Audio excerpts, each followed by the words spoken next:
Hello, I am María Corina Machado. Although I would have liked to be present with you at the Concordia Summit of the Americas, I address you from Venezuela since I've been illegally banned from traveling abroad by Nicolás Maduro's regime.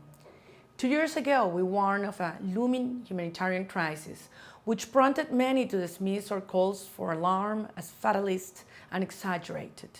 This crisis is now a reality. The general atmosphere of anarchy that has spread to every corner of the country has claimed as its victims thousands of families. I speak to you from my own experience, from continuous contact throughout our country. Everywhere I find anguish, despair, and pain. It is evident that Venezuela is in a state of social tension that could have dire consequences if urgent measures are not taken to ease people's suffering. 70% of basic food products are missing from our supermarket shelves, resulting in hundreds of cases of vandalism and looting that have taken place over the past few weeks. The Venezuelan Federation of Doctors reports that only 1 out of every 10 pharmaceuticals are available.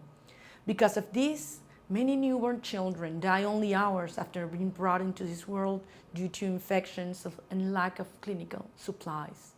100 newborn babies died in the last 3 months in Cumaná Central Hospital in the eastern part of the country. In Táchira, 71 newborn babies died during the same period. Last week, I felt the anguish of a young doctor in the University Hospital of Los Andes in Mérida, where 160 babies have died so far this year. That day, the doctors, patients, my team and I were violently attacked by a group of government-sponsored militias.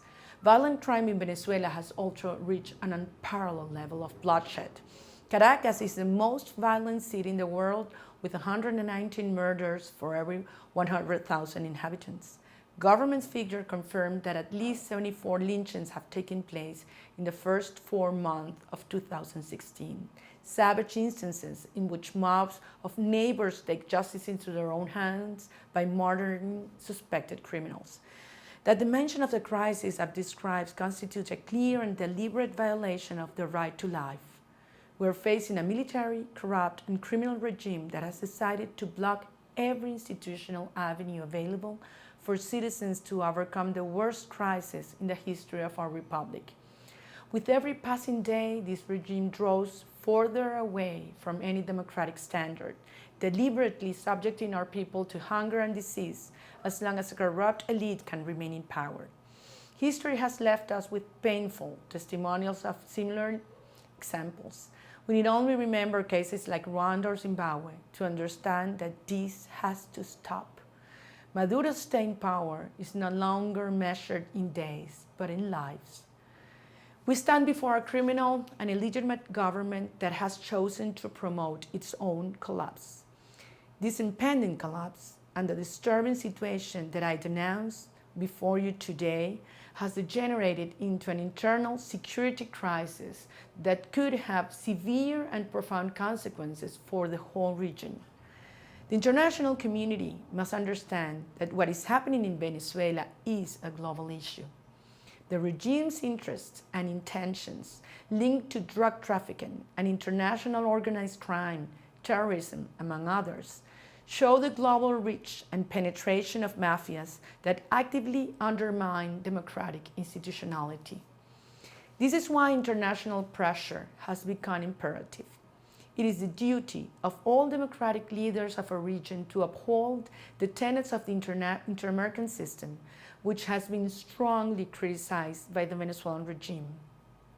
In this regard, the debate about the application of the Inter-American Democratic Charter constitutes a unique opportunity and, above all, an obligation to bring those responsible of our tragedy to justice before the whole region. The longer the international community takes to reach a decision, the worse the implications will be for Latin America and for the world.